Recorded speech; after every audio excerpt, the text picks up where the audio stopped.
The Aurelian High Council chamber hovered in geosynchronous orbit over the inner citadel of Draj Tol Prime. Layered in crystal-woven alloys and emitting a constant low thrum of psychic dampeners, it was designed to project calm, order, and superiority. Today, it barely managed to contain panic. A dozen counselors lined the curved obsidian table, translucent datapads floating in front of them, flickering with rerouted signals. A wide projection beamed into the center, a repeating distress beacon. The Celari outpost's last footage looped again. Half-collapsed structures, sky turned sulfuric, biological signatures plummeting. A childlike voice screamed in Celari dialect, calling for help, then static, then the beacon again, over and over. Unprovoked attack, muttered Councillor Vretal, his silvery exoskeleton twitching with unease.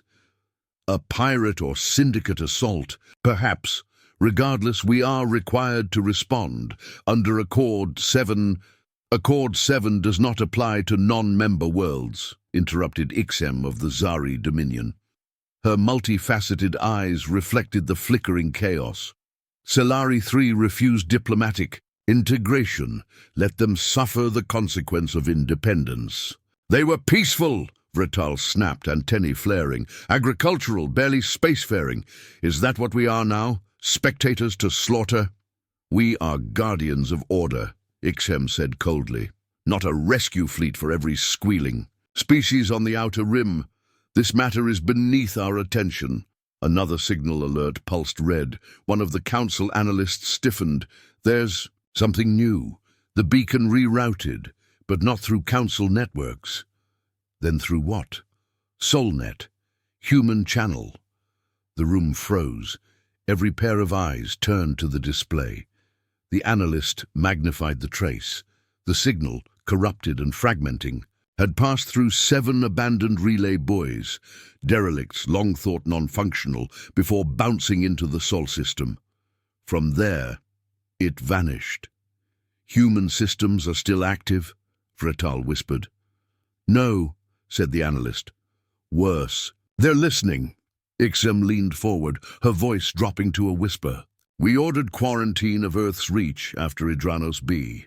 Nothing leaves or enters Sol without our approval. That's just it, the analyst said. This didn't leave. It was pulled, intercepted midstream. They're not broadcasting. They're scanning everything we let fall through the cracks. A sick silence settled. Memories swirled of Earth's last diplomatic encounter when a research delegation disappeared in the gravity well of Jupiter's orbit. When they re-emerged, they weren't the same. Earth had gone dark a decade ago. No signals, no presence, no ambassadors, just silence, until now. A new signal appeared, one no council ship emitted. A singular ping. It wasn't coded as a distress beacon, it was a response. The analyst tried decrypting it. Each attempt failed. The packet wasn't just encrypted, it was sent with post-quantum interference layers designed to decay any non-human. Observer's neural interpretation, pure psychological denial. Even the screen itself flickered, as if reality refused to render it. I don't understand it, the analyst admitted. It's not a warning, not an acknowledgement. Then what is it? Ixem hissed. The signal updated one final time, shedding the encryption for a single, clean line in Galactic Standard. Protocol Hollow Star, initialized. Half the chamber stood at once. Councillor Draz of the Milas Compact snarled. That's an extinction tier classification. No, said Vretal. That's a retaliation tier classification. Across the galaxy, protocols snapped open. Hidden surveillance drones flared to life. Buried fear resurfaced. Earth wasn't forgotten. It was avoided. But now it was moving. Thousands of light-years away, at the edge of charted space, near the void fringes of known stars, something began to shift. Beyond the edge of Saturn's dark side, in the human soulnet. Command vaults, a command pulsed. Aboard ESS Abyssal, a vessel without lights or radio emissions, Commander Celine Rourke stared into the black. The cry for help had reached them 6 minutes ago. 6 minutes of total silence in the operations chamber. She wore no medals, she had no command badge, only the black of protocol uniform and the weight of what she was about to authorize. Behind her, 28 humans waited. "They're not aligned," whispered one of her officers. "We have no treaty, no oath to them." Celine nodded once. That's why they didn't expect an answer. The chamber shifted. A long shadow passed over the stars as the cloaked ship rotated. Quantum veil disengaged. Gravity braces locked. Armaments primed, no visible light marked the transition, only the emptiness growing deeper. The crew didn't cheer. There were no countdowns, no war horns, just a single silence, sharper than any noise. Celine spoke into the core relay. "Execute Hollow Star." Authorization passed. ESS Abyssal vanished from Solnet logs, rewrote its own trajectory, and shifted into gravimetric slipspace. The drive cracked local space for 0.4 seconds before sealing the wound. All that remained in its wake was a decaying echo and one unfinished comm string. You cried out. On Solari 3, the pirates hadn't yet realized what was coming. They saw no vessels approach, heard no warnings. They only saw their orbital sky fracture, the atmosphere bend, and every active electronic signal nullify at once. Fire control systems failed, communications collapsed, weapons ceased to respond, and then, in a perfect sphere 5 kilometers in radius, everything within simply disappeared. Matter unmade, not vaporized, but inverted, converted into neutron. Foam, and expelled into deep gravity. What remained was wind, cold, empty wind, orbit cracked. The planet trembled. Back in the Aurelian Council chamber, chaos erupted. The analysts shouted over each other.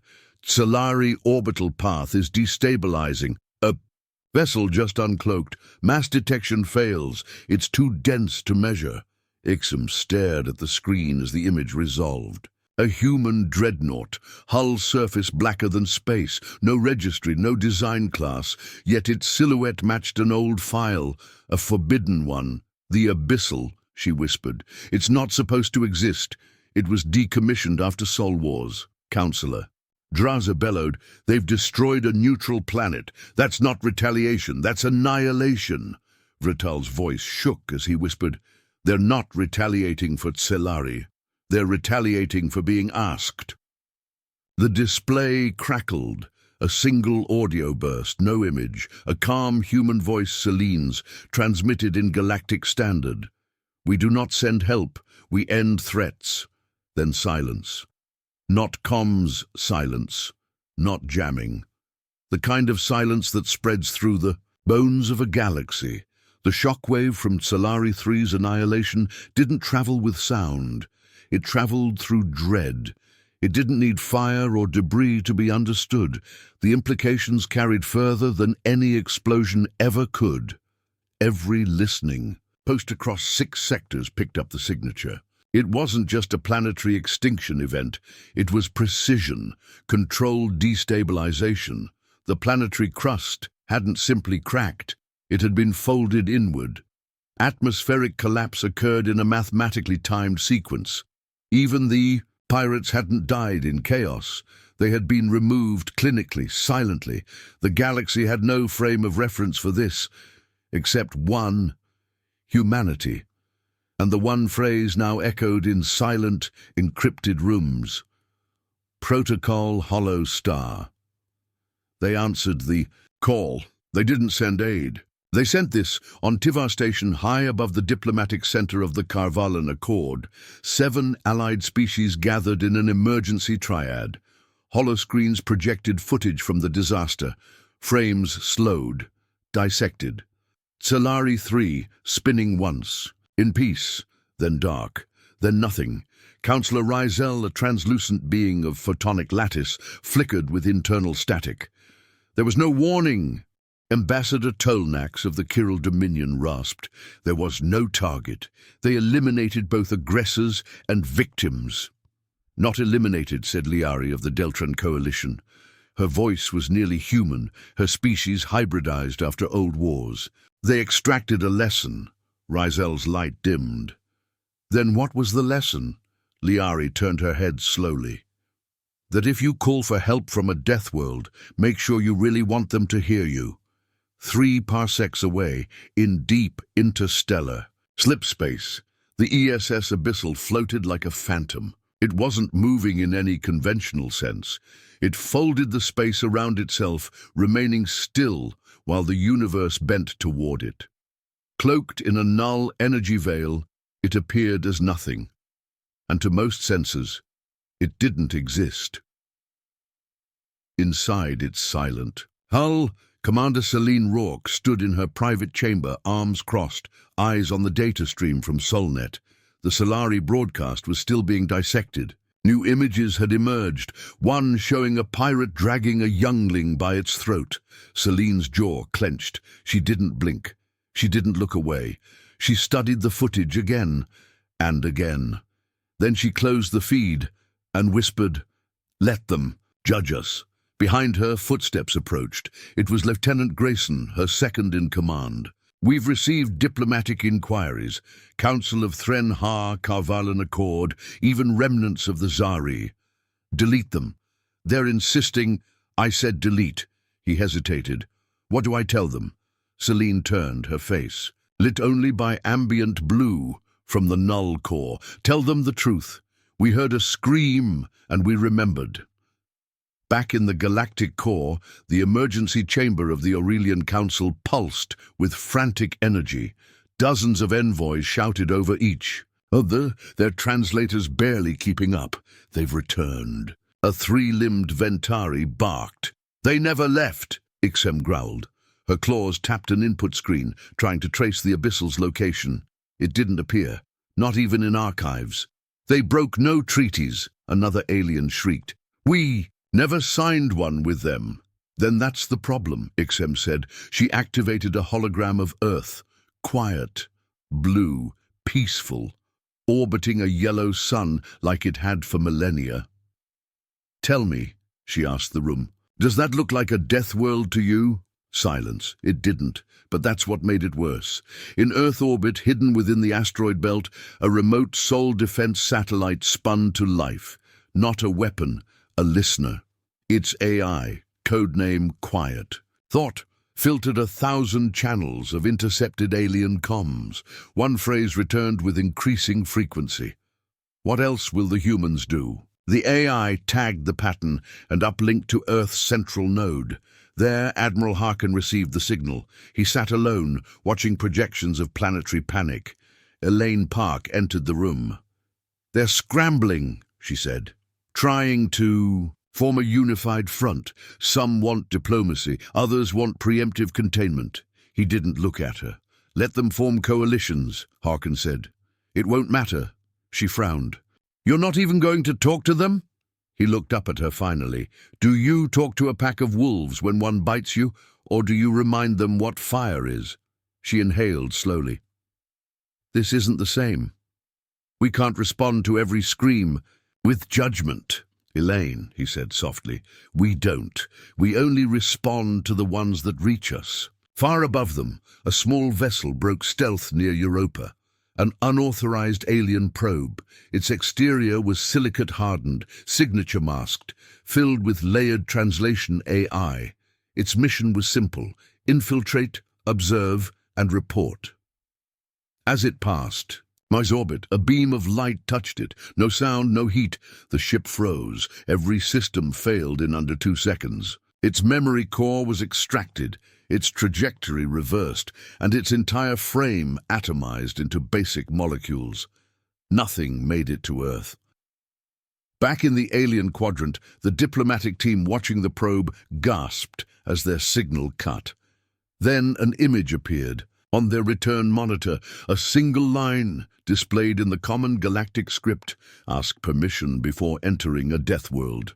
At the edge of the Perseus Arm, in a pirate stronghold now emptied of flags and fear, one of the last raiders from the Solari assault sat in a containment cell, arrested by his own crew and turned in for credits. He was trembling. "I didn't know," he whispered. "We didn't mean to send the signal." It bounced off a relay. We didn't know it would reach them. A Deltran bounty officer leaned in. Reach who? The pirate looked up, eyes wide.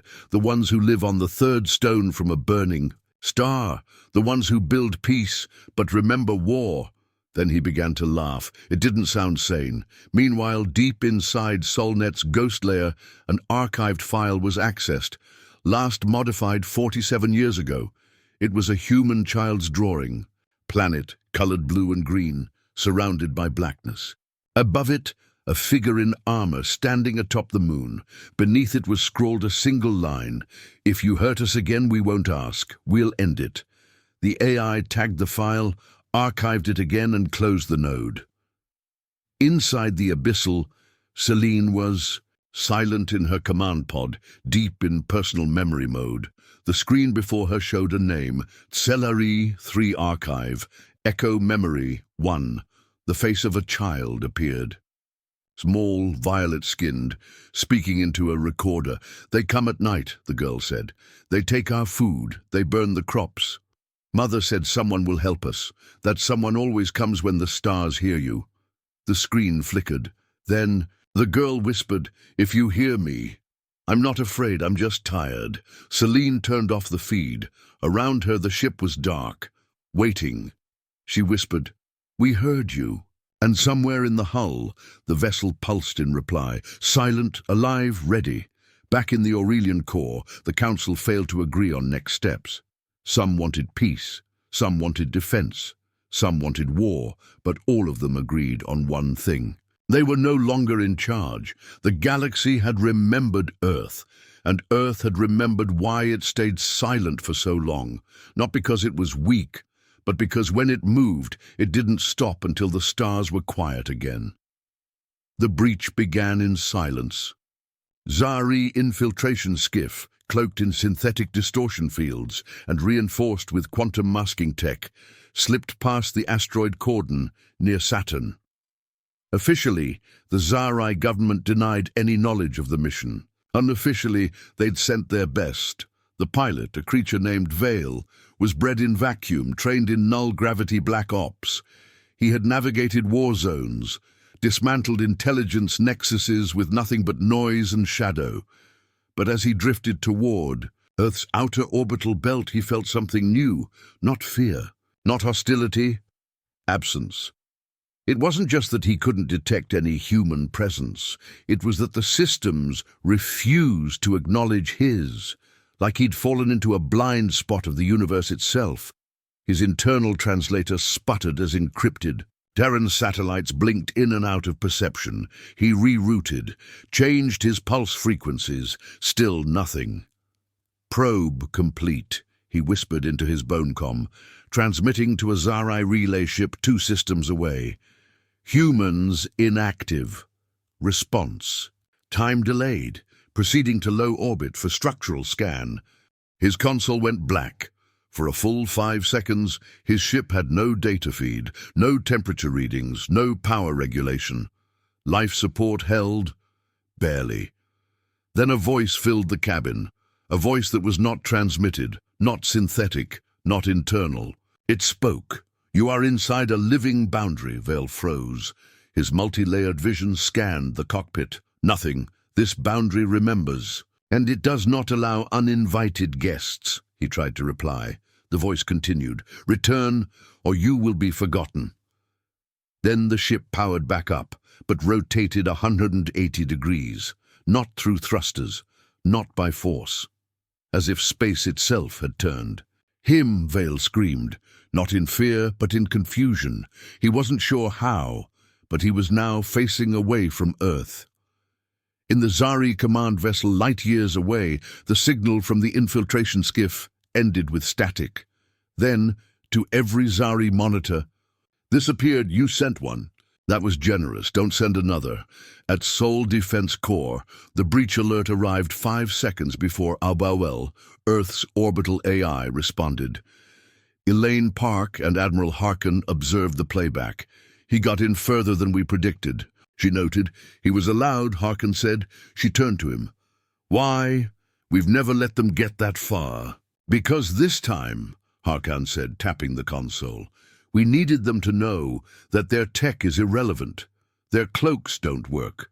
Their probes don't hide. Their intentions aren't secret. We just stopped telling them that years. Ego, Elaine exhaled. You're escalating the fear.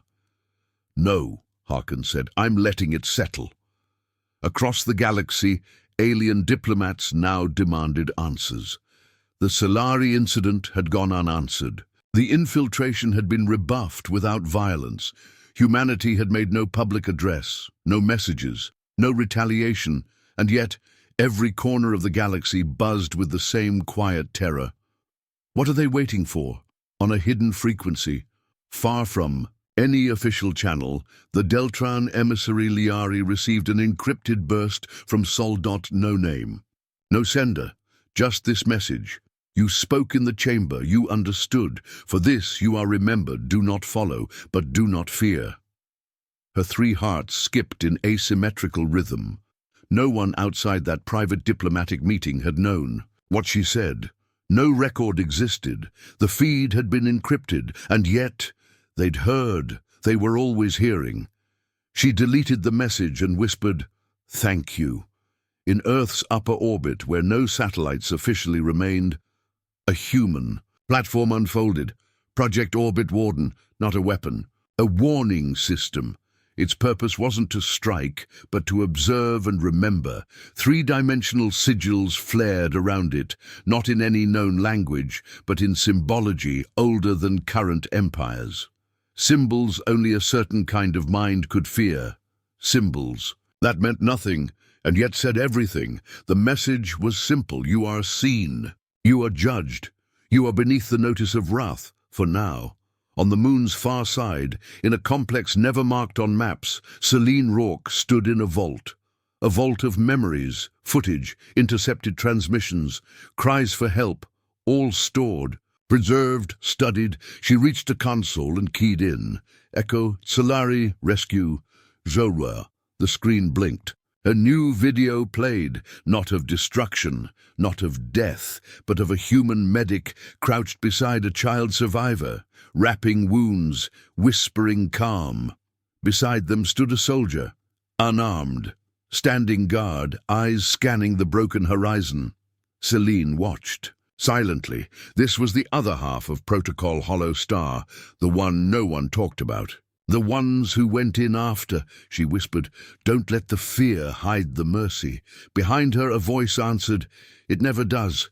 She turned. Admiral Harkan stood in the vault doorway. They're scared, he said, and they should be. But if they only see fire, they'll never see the light. She nodded. Then we show them both. Back in the Aurelian Council, Ixem stood before the assembly. We've poked the death world, she said coldly. And they haven't roared. That's worse. That means they don't need to. They have no allies, another councillor protested. They don't want allies, Ixem snapped. They responded to a child. We ignored it. They sent extinction. You think that's diplomacy? Silence. They will not speak to us in council chambers. They won't answer to law, but they will answer to morality. Not ours, theirs, she leaned in. And that's what should terrify you most. Somewhere in the outer spiral of the galaxy, a station blinked offline. No alarms, no explosions, just absence. When the response fleet arrived hours later, they found the structure intact, not a scratch on its hull.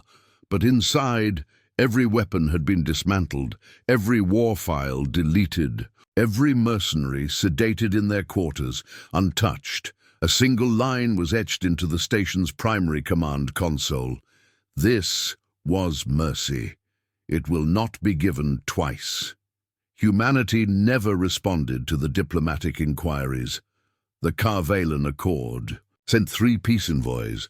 They were turned back before crossing Neptune's orbit, politely without damage. Their vessels were refueled, reoriented, returned. The message was clear. You may observe. You may not interfere. The fear didn't come from attack. It came from restraint. Celine Rourke stood beneath the twilight of Mars sky, boots crunching softly in the red dust. A memorial obelisk rose behind her, glass, steel, and silence. Etched into its side were names, not of soldiers, not of admirals, but of civilians, of colonies lost, of voices heard too late. She reached out, touched the cold surface, and closed. Her eyes, "You screamed," she whispered. "We heard you." A soft breeze swept across the plateau. Artificial, yes, but earned. Terraforming was slow, but it was peaceful, clean. Celine turned and walked away. No fanfare, no parade, just duty, fulfilled. In a quiet sector near the Galactic core, Layari of the Deltran sat in solitude, watching her private terminal flicker. She had no messages, no threats, no offers, but still she left the channel open, just in case. One day a faint transmission reached her, untraceable, a voice, soft, human. "We don't hate the galaxy. We just learned to stop trusting it." The signal ended. She said nothing, but she understood. The galaxy adjusted. Pirates vanished from border sectors. Slave markets crumbled overnight. No orders were issued, no proclamations made. But fear, pure, unspeakable fear, had become a kind of diplomacy, and the phrase now etched into every military databank, every political playbook, every species' psyche was the same. Never summon the Deathworlders, unless you're prepared for them to answer.